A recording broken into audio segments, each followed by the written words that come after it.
music. I'm glad he went to the 70s, Jeremy. Hey John, you just shortened me down to about 2 minutes on my speech, but that's okay.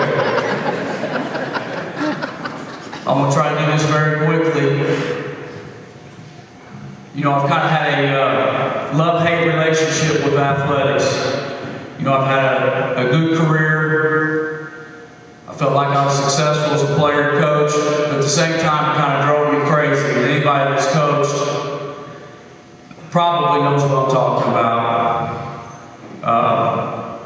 Sometimes it brought out a side of me that I wasn't real proud of. The losses kind of eat at you, they get worse as you get older. But you know what you see on the outside is not what was going on the inside. I wish, but as a coach, you know, I was scared every game. And when I think about the game coming up, I can see us not being able to make a pass, not being able to score, not being able to guard somebody. I can see everything bad happening. The same way as a player. Probably use up a lot of energy worrying about the game. And I did the same thing kind of as a coach. I kind of wish that I could have enjoyed that a little more. That's kind of how I was wired.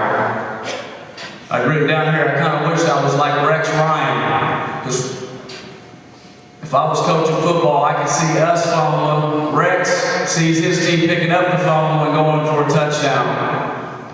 So my one Rex Ryan moment, John, the one team you were talking about with the Pipers and those guys were pretty good, but they would not have beaten our 97, 98, 99 team. That's my Rex Ryan moment. But those guys were pretty good. You know, I always felt like I was supposed to be perfect. And they even had a coach at Red Lake tell me that it's just not going to happen. You know, I didn't think I was ever supposed to miss. Didn't think I was ever supposed to strike out. Didn't think we were ever supposed to lose. Didn't think I was ever supposed to make a mistake. You know, as a coach, I always thought that I should make the right substitution, the right call, have the right play. And because of that, sometimes we can make ourselves miserable, and I did. But as a player and coach, you know, I really enjoy practice. I think because I can relax, practice, and just enjoy the game for what it was. And I miss practice even today. So when people ask me, hey, what do you miss about coaching? I miss the practice part of it. I miss the camaraderie. You know, my dad always told me to practice and play every day like I was trying to make the team and I was trying to impress the coach. And one thing that I am proud of is the fact that I think I did that justice. I think that whether it was coach or playing, I always tried to impress that coach. I always tried to play practice like I was trying to make the team. I felt like I was a good teammate. And I felt like I was coachable. Coach Ellis may say something different. I don't know. I hope he'd say the same thing. I don't know if I've done anything worthy of Hall of Fame. You know, if plugging along and longevity mean anything, maybe that's it. I wrote down here that the one thing I do have is I may have more stair laps than anybody. I think Coach Gamber's trying to game, but I'm still putting them on, so I don't know if he's ever going to catch me. But I'm very proud of the years that I spent as an assistant coach, because I also was assistant coach for football, assistant coach for baseball, and 9 years assistant coach of basketball. So I'm just as proud of those years as I was the 13 that I had as head coach. You know, 22 years coaching Mount Vernon, 13 as head coach. You know, I feel very fortunate. Hey, I was very fortunate that my first year here, I had a great class come in. Great class, we had a great 4-year run. I'm being real careful not to start mentioning names and teams, because once you stop, it just kind of keeps going. You know, it's hard to talk about your assistant coaches that you've had, the great players you've had, because you want to talk about all your players, all your teams, all your assistant coaches, all your teammates, and all your peers that you coach with. It's just hard to do. I do have some regrets. You know, I wish I'd handled some things differently as a player. I wish I'd had a couple seasons here a little bit better at Mount Vernon than I did. I think maybe that made me better as I went along. I wish I'd set a better example as a coach. You know, at times I didn't set an example like I should have.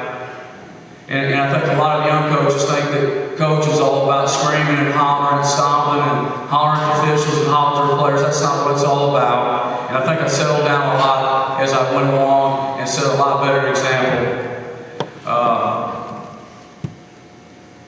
You know, the last thing,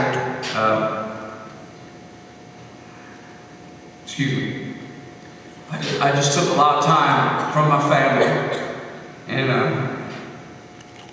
you know, I missed out on a lot. I missed out on a lot with my older boys. I missed time with my wife and my 2 younger ones. Can't get that back. I hope it was worth it. You know, from time to time, we all wish that we were taller, quicker. I always wish I had better stamina when Coach Ellis is making us run 10 laps of time in here. Because that was a struggle, Coach. It was good for me, but it was a struggle. But you know what? From time to time, we just got to say that, hey, that's the way God wanted me. You know, if you wanted me to be a little quicker, a little faster, a little taller, longer arms, better stamina, smarter, you know, that's the way it would have made me. And I think, you know what?